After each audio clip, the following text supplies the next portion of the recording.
always wonder what I'm going to say on my intros. I want to exit from this despair.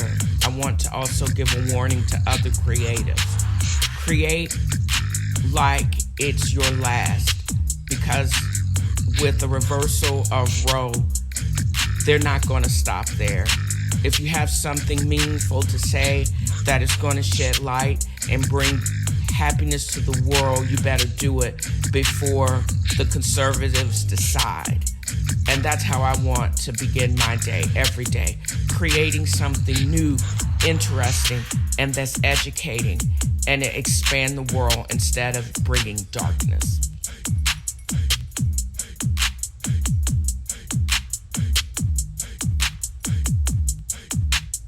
You are my sunshine, my only sunshine. You make me happy when the sky's gray. You never know, dear, how much I love you. Please don't take my sunshine away. I don't know if you can actually hear. Let me back up. I actually always endeavor to present or to have my voice reflect my happiness. And I know my day is going to start out great if I am singing.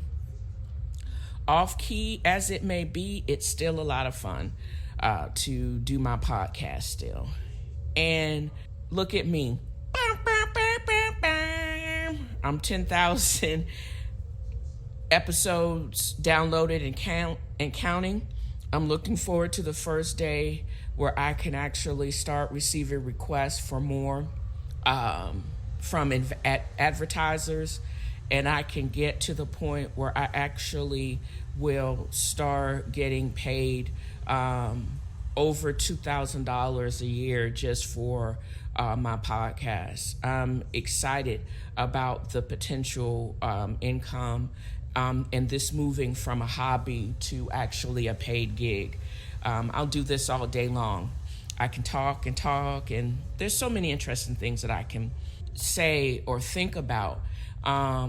And I would like to share it with the public. I think I have a unique perspective that it needs to go out there, and I hopefully it will encourage others.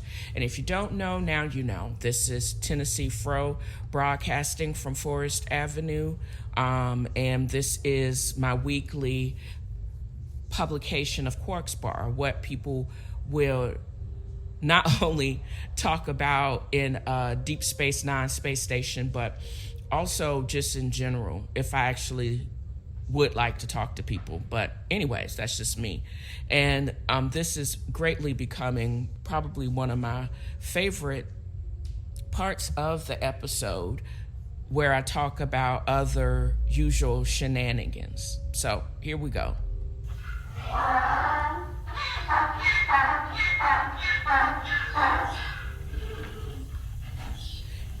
That is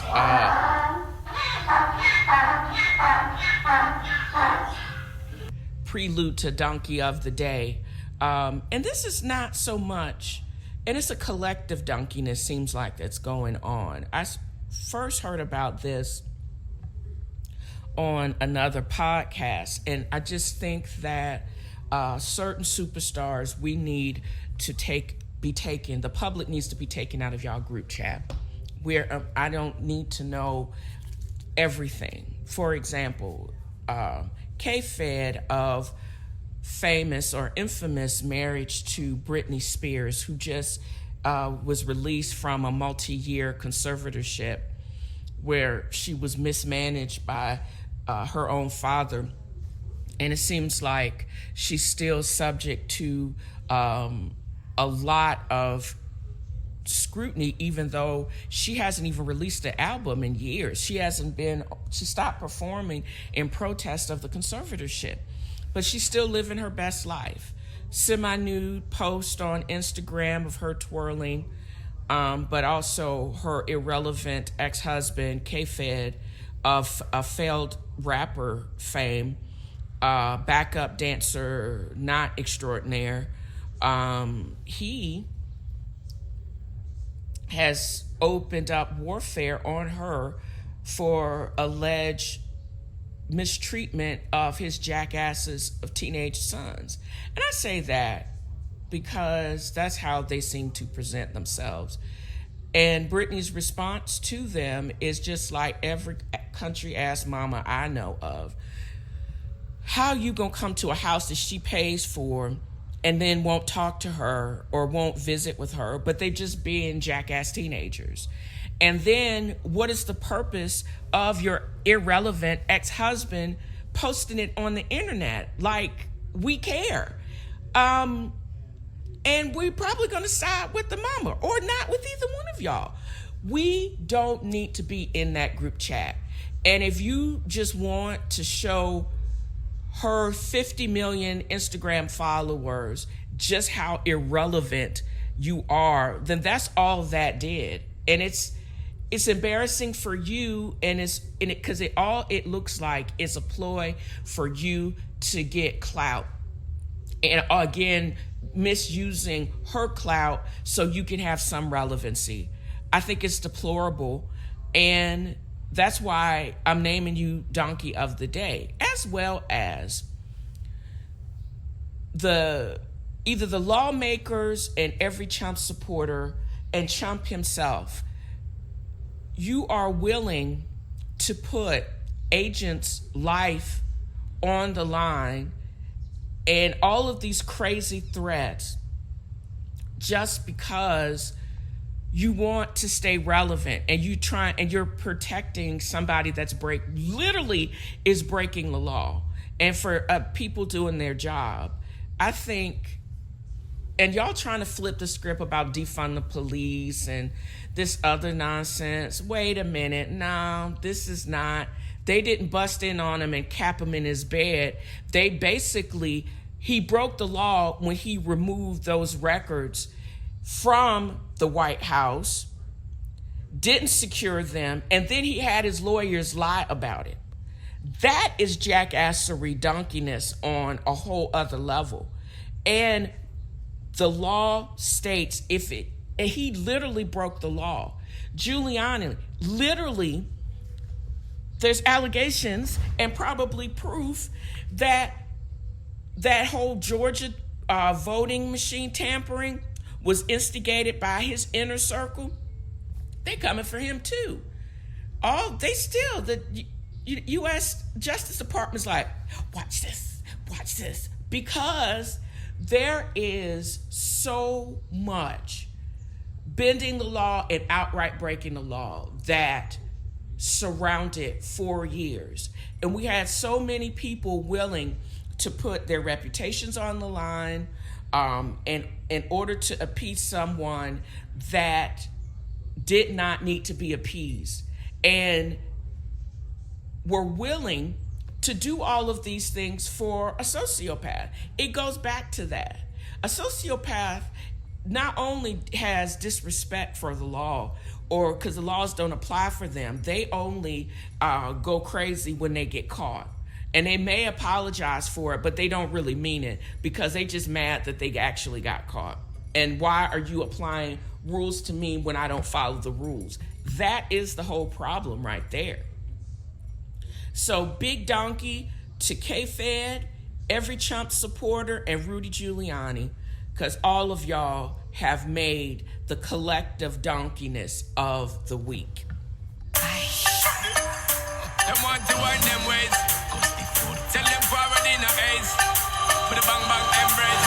Early morning low, she get it good from she rise. But put it on so good That that is she shake out she Shaggy and ties. Spice Smile on her face, on me her know she 10th pleased with this eyes. album. And I believe this is also the album that has been in dispute after the Grammys awarded the best reggae album to some white boys from Virginia instead of Sean Paul and the queen of reggaeton, this chick, Spice. What I did remember, not just for its messiness, but just how much I miss music in general. I have listened to some of the best music actually in my truck or in my car. And since I don't go anywhere, I don't get the opportunity to get my groove on. And now recently I only get my groove on as I basically try to level up and get my swerve on while I'm seated. So Go Down Date featuring Shaggy and Spice is just amazing to me. But what is also amazing to me is that she got nominated by her management and she lost to some white dudes from Virginia. Girl, who knows? They may have gotten it because they got the downloads or the streams and they took that into consideration versus the authenticity and how amazing this album is. But oh well, it's their loss. I hope BET or NAACP or somebody else recognize the music for what it is. But I say all of that to say that this next session of me watching trash TV, I would not have known that if I had not been watching Love and Hip Hop Miami. And I still am, Love and Hip Hop Atlanta, because I didn't look it up until I saw the collab between Spice and Shaggy and her nomination. And I really hadn't watched a lot of this particular type of trash TV ever until Demetria L. Lucas was mentioning it. I think she did a promo for it on her podcast. And I was like, oh yeah, I had started watching Love and Hip Hop Miami. And then I saw when, what's her name? Florence and her husband Marlon had beef. And Sukihana had beef. And it seems like everybody on Love and Hip Hop Miami. Oh, and then of course, Nori of Drink Champs had Patti LaBelle on his show.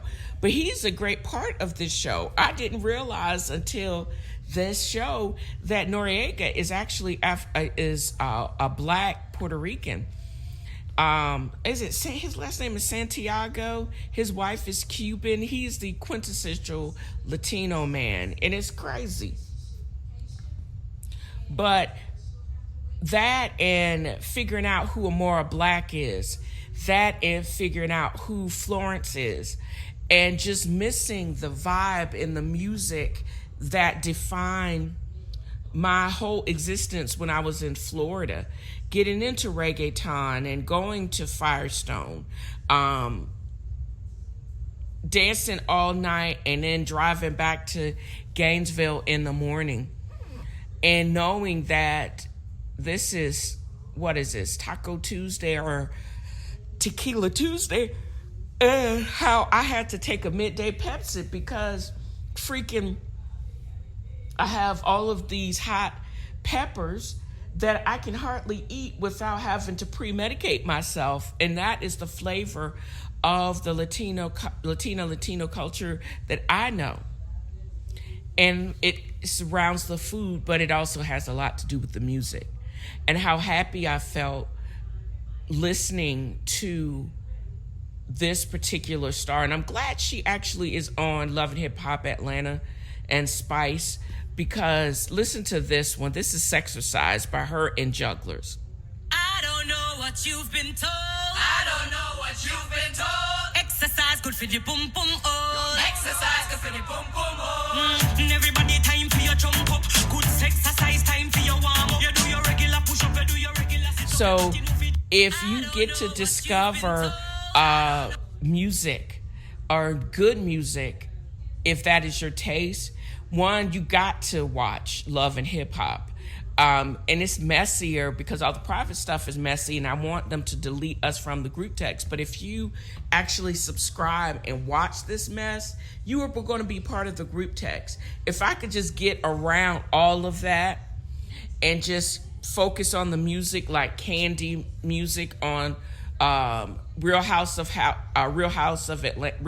of Atlanta, and all of the great musicians and artists that are on the Love and Hip Hop series, I have a big question mark about Love and Hip Hop Hollywood, because California people or the West Coast in general. These people crazy. I'm just saying. But just the interaction and how the small village that composes these group of artists, and it just makes for messiness. Nobody has control of their hormones, and they all are acting like horny teenagers. And I'm going to have to watch the latest episode of Hollywood, and then I'm going to have to watch, because I need to add more trashy TV to my repertoire as I eat Pepsi and drink martinis and tequila. I actually ordered this stuff from Amazon, and since they're not paying me advertisement, but mixing it with Lunazul, I feel that I would be a great person to talk about advertisement if you want me to talk about your booze as well as mixers, because that was a great combination for my Taco Tuesday, or I should call it Taco Tuesdays or Latina Tuesday, because I actually had nachos. I think I would make a great addition as far as advertisement goes. I love to eat. I love great food, and I believe that tequila actually accentuates the heat of Latina-inspired food. I'm just saying. Oh, there are 4 episodes. La La Land. This is season 1, but I think they are definitely, this is 2017. And I think they've come out. Maybe they went off air for a while and then they came back. Why are there no new shows? But I thought, I could have swore maybe it is coming back eventually. Let's see, there's extras, and I think it's supposed to come back. It's supposed to come back like this year. Maybe it's going to come back on the 29th, like everything else. But that's the other thing. I realized that a lot of the women or grandmothers or mothers in this series, especially on Miami, like the mothers or grandmothers themselves are like my age. And they all are wanting to live. It just seems to me that they all are living vicariously through their kids and their fame. So they got the lace fronts, they got the nails, but they are not the quintessential big mamas like back in the day. They all have their own issues and they all are messed up. And it's like, how are they supposed to support these megastars when they themselves are broken? That's one of the things I noticed. I'm like, why are all of the grandmama and grandfathers in them flyer or just as fly as their kids? And why are they grandmothers and they all have their kids young, and then their kids have kids young, and they have to deal with the pressure of fame and all of this money when they have never had to manage that kind of business successfully or any of those things? That's why, like, people like Little Scrappy and Ace Hood's mom, you know, it's very disconcerting when you watch these shows, because what I see is a lot of people that need to do the work. I'm very proud of Ace Hood and his weird wife doing the work, even though they still have more work to do.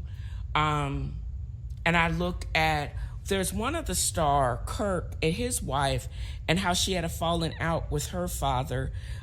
He lived in Ohio or somewhere, and she and Kirk have very successful businesses in Atlanta. And he basically is still acting like she never invited him to Atlanta. He was always on something or always wanted to do something. And she keep reaching out. And they had this huge argument when she basically told him to kiss her behind and hung up on him because he came at her crazy. And they didn't have a relationship. She grew up without him. They moved to Atlanta. He reached out, but every time she would invite him up there, there was always, it was like he was almost catfishing her. But he wasn't, because that was her biological father. But it was like he was still dependent on her to basically crawl after him and make space for him when he's the father, and she's the kid. It doesn't matter that she's grown now, but why does she still have to make that extra effort? Why did she have to bend to his every whim just because he is her biological, because they share a genetic code? And I find it was interesting, because as I'm still dealing with my own lack of relationship and estrangement from mine, but Kirk said something profound. He was like, you trying to make him responsible for, you want him to be something that he can't be. And sometimes you got to move on and just keep it pushing, and it doesn't really matter. The thing that bugs me is I never will have the chance to do that because my father is no longer here. But watching her go through this and them arguing back and forth, it just seemed to be such a waste. But she still had to process it all for a reason, because time is short. She doesn't want to get into my position where she has these unresolved feelings and anxiety and a lot of things that you want somebody to answer for or to be responsible for, but they're no longer here. And even if they were here, it's not like they would apologize for any of that crap either. Some things just gotta let go. And the letting go is the issue. And that relationship, out of all of this, that is what I look at, and I find fascinating and still being able to work through. And how to let it go, get it out, and how to let it go. And you wanted somebody to be something that they weren't, and you put that pressure on them, and it was just stupid because they just couldn't be. And that has to be okay, because if that person is no longer here, it has to be okay. And even for the living, you got to basically come to terms for what people are and what their actual relationship to you is, and don't hold things against them. If they were never poured into that defect, and you keep waiting for them to be that, either you accept and keep it pushing, but you don't have to keep also being hurt by them or disappointed and get them giving you something that they have no capability of giving you. Sometimes you gotta just let stuff go for that reason. And why continue to get mad and hold somebody responsible for things that they obviously have a deficiency for? That's not fair. And that test they will never be able to pass, because you're putting undue pressure or undue expectations, and your disappointment can be unfounded. So you basically have to say, this is what they don't have. They can't give it to me. Cool. Even though you would want them to be, but also you have to come to acceptance that they can never be what they don't have. They can't give you what they don't have. And that's facts right there, and that's deep, I think. And I'm going to end this with a kind of a side-eye homage to trashy podcasts. I listen to consistently several different podcasts. I recently started listening to the one from Accra, and I just was in my car when I started streaming Demetria L. Lucas's podcast. She was she published that podcast from Ghana. This is a well-known podcaster who has basically social commentary on pop culture and black culture. And she recently moved her life, left LA and moved to Ghana, put her stuff in storage in her parents' house, gave her truck, her Jeep to her father, and she's like, deuces to the United States for a minute. And she had just gotten to the point in the podcast where she was speaking about her reasons for moving. And I know she's talked about this multiple times. And her reasons for moving had a lot to do with what was going on in pop culture and just African Americans in general here in the United States. And I left it at the point where she basically had made a comment on, was it basically being around black people and reconnecting with our African past. She read a message from a friend on WhatsApp, and the friend who is from Ghana and is in Ghana, was like, welcome home. And she's made her father worked in government for years. I think her mother was a teacher, and she's lived in the DC area all her life. But I think, and she was educated, I think, at the University of Maryland and then on to NYU. She had friends at Howard and other HBCUs. But it's her journey and the black guy who tips journey is why I have become more interested in exploring a possibility and following her and Stevie Wonder back to the motherland. You know, taking some time to be around people that look like you and understand you and get it, and still have some of the great amenities of the United States. You know, don't get me wrong. I'm hopeful I'll never have to be in a position to give up my my citizenship, but it is hard being African American and educated in this country now, because we got a whole bunch of white folks that are in power that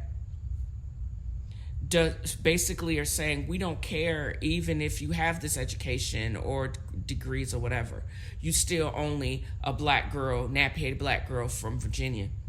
I'm tired of explaining why I feel so uncomfortable here.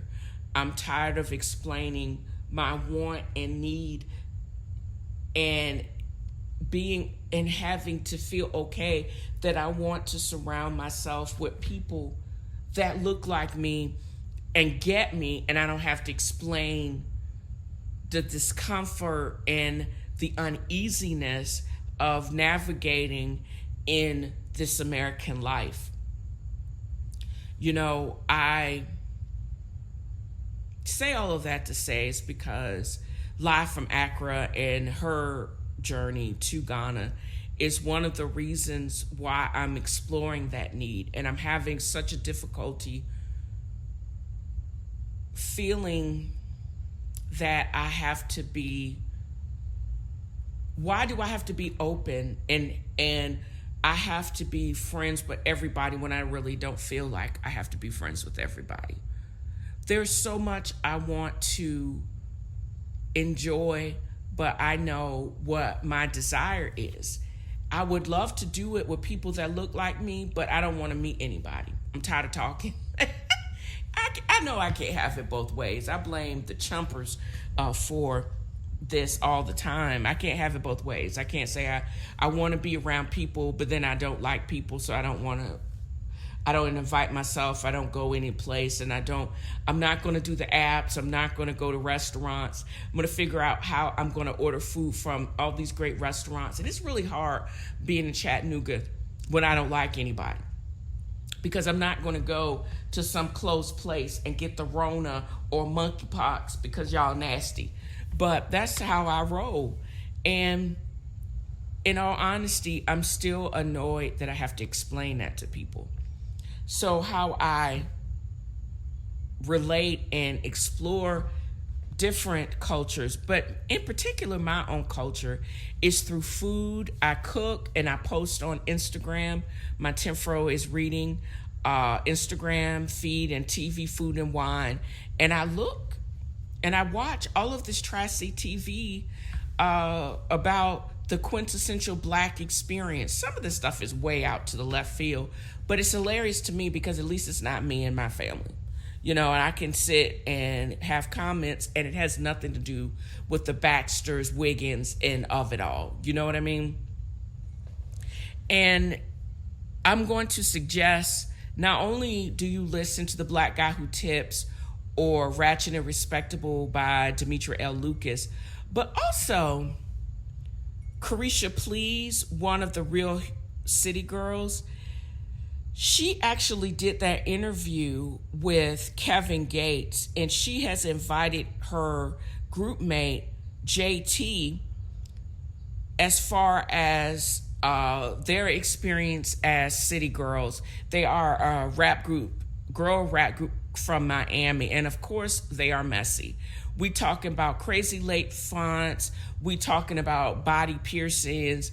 We talking about lip smacking. They talking about sex. This is the kind of podcast episode. Please do not listen to. If you outside of your house, do not listen to without a headset. And if you live in a quiet neighborhood, please don't put this on the surround sound so your neighbors can hear what they talking about. They're talking about deep throating, swallowing. It's crazy. But the host, Caresha, who is dating Diddy or Love or whatever his name is interviewing her bandmate who did do a 15-month stint in jail and who is booed up with somebody. I don't even know who she's booed up with. But it's so funny that I don't think they're on Love and Hip Hop Miami, but their messiness, they do have a show actually on HBO Max, and I need to double check because I don't know when it drops. But the reality of their life and how they got to where they are in the notoriety is so crazy, because in the last episode, I basically was talking about Eve and Trina, who is on Love and Hip Hop Miami, but she still is grinding and doing a thing. And I'm so late to everything. She and Eve were on Versus, and it was probably one of her Versus almost broke the internet. And I can understand why. I'm watching it a whole year and 2 months later. But I hope you navigate to Dale's Angels Inc. blog and you look at that for yourself. And you also look at this current interview of these young women. I don't think either one of these girls are over 30 years old.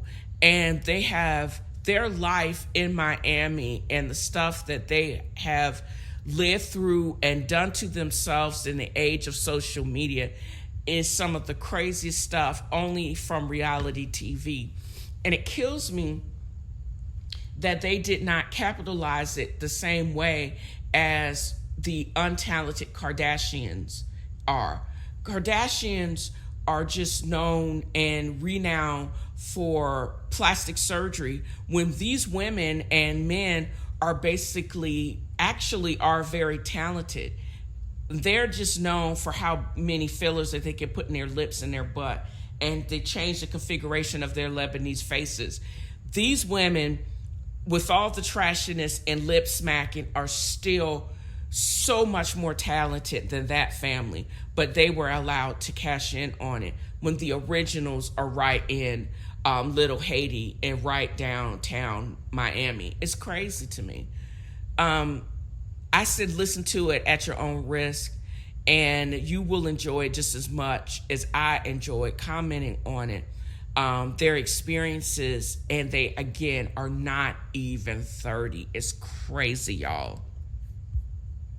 And I'm still navigating back to my iTunes account, because I can truly say I can't point to a City Girls album or song you know, that, and it wasn't until recently that I even knew who these young women were. Oh, there is a Good Love featuring Usher, who is old. That's kind of, and they actually have a Caribbean music vibe. They actually teamed up with Cardi B back in 2018. But this Good Love kind of thing, that looks a little pedophilish. I'm gonna have to listen to that. I do know this. This is Twerk. Do it, baby, stick it, baby, move it, baby, lick it, baby. Okay, yes, I do know this song, and I do know, I think I may have heard it on P Valley, which I'm going to talk to in my next episode about a whole episode just dedicated to nursing shenanigans, as well as also dedicated not only to P Valley shenanigans, but in nursing shenanigans, but also breaking down this last episode or the season finale of P Valley. But I do know, I think I've heard this before, and this is collab with City Girl on City Code from 2018 featuring Cardi B. They released a single just this past year, last album, City on Lock, in 2020, and I think that must have been released right after JT was released from jail for assault, that assault charge she picked up. So enjoy this as I end this episode. And twerk in your seat if you can.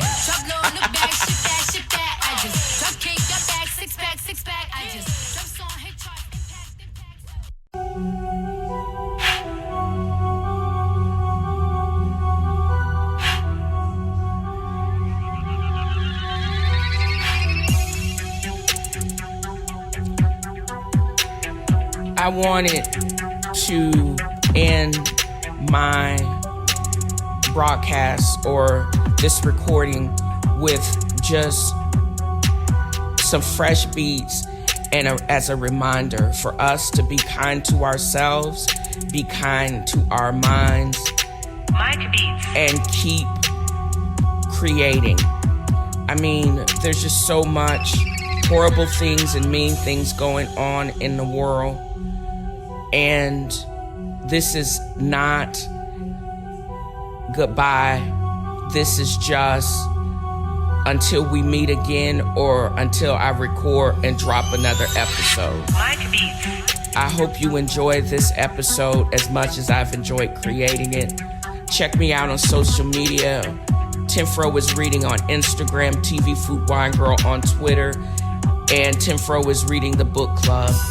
I hope to get into a better state of mind as we recover as a nation from just the tragic happenstance of the last several weeks. And again, I admonish you to be kind to yourself and be kind to others. Be the action that you want to be. If you want kindness, give kindness, exude kindness, and just love yourself and love others. And again, thank you for listening. Mike Beats.